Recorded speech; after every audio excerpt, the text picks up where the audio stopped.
Yes. Welcome back to the Fpl Gw6 YouTube channel. How's everyone doing today? I hope you're having a fantastic day. And in today's video, as you've seen from the title, we'll be going through the Game Week 6 watch list. I've picked 4 players that I think could do incredibly well, and also players that I think have decent fixtures afterwards as well, so you guys can consider them for your own teams. So just before we get into the players, I just want to say if you want to support the channel in any way, the best way to do that would be to hit the subscribe button. I'll be making a lot of videos all throughout the season. So if you guys enjoyed today's video, please consider subscribing and also dropping a like on the video. It will really help out the channel and I'd very much appreciate that. With that being said, let's jump in to the first comparison. So if you've seen one of my previous Game Week 4, I think it was, watch list, I like to actually compare the players that I think will do well instead of just giving you them as a singular player and just giving some stats about them. I would actually compare them just so you can see which one is actually the best option out of the popular ones. So on screen, first of all, we have Ismail Sarr versus Demarai Gray. These two guys are pretty popular at the moment, especially with their recent performance. Gray did blank, but in the previous 3 before that, he actually got a goal in each one, and Sarr coming out with I think it was 2 goals in the previous game week. So definitely these two players are very nice options, especially at their price point. They are fairly cheap, so you can definitely then invest the rest of that money that you've saved into other positions. So let's get into their specific stats. As you can see, Sarr does actually beat Gray in pretty much every stat. Expected goals per 90, expected assists per 90, shots per 90, and he's had a couple more minutes. However, it's actually fairly close in all the stats, so Gray is definitely still a nice option if you can't squeeze the extra 0.4 to get Sarr. In terms of their fixtures, Everton have Norwich at home, which I think is a better fixture than Newcastle at home, although both of them are great fixtures and both of these players can do incredibly well, especially for Gray since Calvert-Lewin is out, and unfortunately for me, Richarlison is going to be out. Benitez will then definitely rely on Gray to get those goals for Everton. So definitely he is someone that you can get if you don't already have him. And as for Sarr, Newcastle at home is again a very nice fixture, and Watford aren't the best in terms of their attack. However, when they do get goals, Sarr is pretty heavily involved, and against Newcastle I can definitely see some goals for Watford in this game. If you're looking at these players and want a player for slightly a longer term, then looking at the next 4 fixtures, they're pretty similar. They both have 2 green fixtures in my opinion, so that's going to be Newcastle and Leeds for Sarr, and Norwich and Watford for Demarai Gray. They both have 1 red fixture each and 1 grey fixture each. So next 4 fixtures, they're pretty even.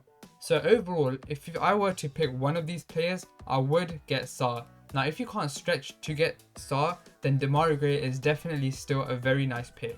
In Game Week 5, Sarr was actually top for big chance involvement and expected goals. And also Norwich conceded 6 big chances, so that really favours that Everton attack. So this just highlights how important these guys may be in this game week to get you those all important points. Let me know in the comments, are you considering any of these players for Game Week 6, or if you already have them, let me know. So the next 2 players that I'm going to compare is going to be Maupay and Armstrong. Now for this video, I've taken quite a differential route. Now if you watch some other FPL YouTubers, they're probably going to be talking about some big names for Game Week 6 and which players you should go for from the bigger clubs. But I've gone for a slightly different approach, and I'm going to talk about some differentials that you can go for as well. Both Maupay and Armstrong have a pretty decent fixture in Game Week 6. Wolves could be a little bit tough, but then again, we did just see Brentford beat them 2-0. So, I mean, it's a tough one to call.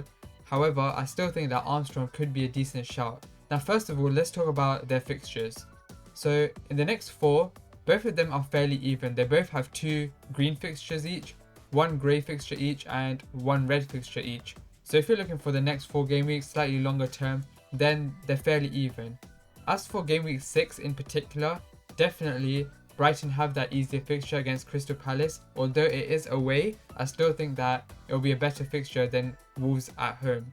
Now Wolves, it's a tough one as I said before, because statistically they're doing well, but they just can't score, and also they're conceding. Even though statistically their defense is solid, they still conceded 2 to Brentford. Now, I'm not taking anything away from Brentford. They're a great club and they've shown that in the Premier League. A lot of people doubted them at the start of the season, but they've actually been very good. Now, coming on to the stats, you can see this is kind of where you can start differentiating them. In terms of expected goals per 90, Maupay is definitely the better option, almost twice as good. Now, as for expected assists, they're fairly even and they're pretty low, so it doesn't really matter. Shots per 90, now Armstrong is getting about an extra shot every game. And in terms of minutes, they're fairly even. Armstrong has played a little bit more minutes. From their heat maps, we can see that they're getting into the box. That's what we want to see, especially from attacking players. They need to be getting into the box, and they are doing just that, so there's no worries there.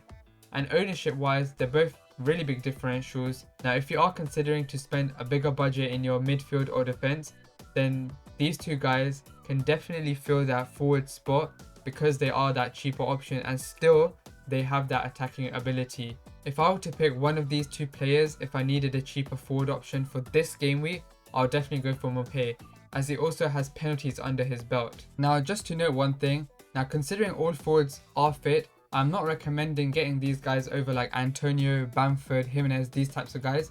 These are the slightly cheaper options if you need that extra budget elsewhere. Only then I would recommend getting these two players.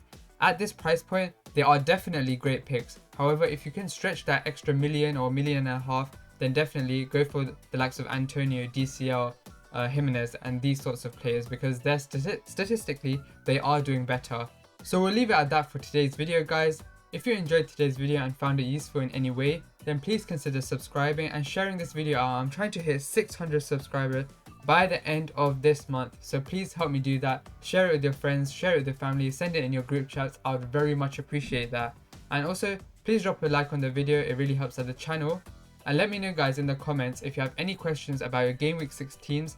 I'll be more than happy to help out. And let me know, are you going to be considering any of these 4 players for your teams? And finally, if you haven't already joined the FPL Guy mini league, then the code is at the top of the screen, or you can find the auto join link down in the description. And with that being said, guys, I hope you have a nice rest of the day and take care.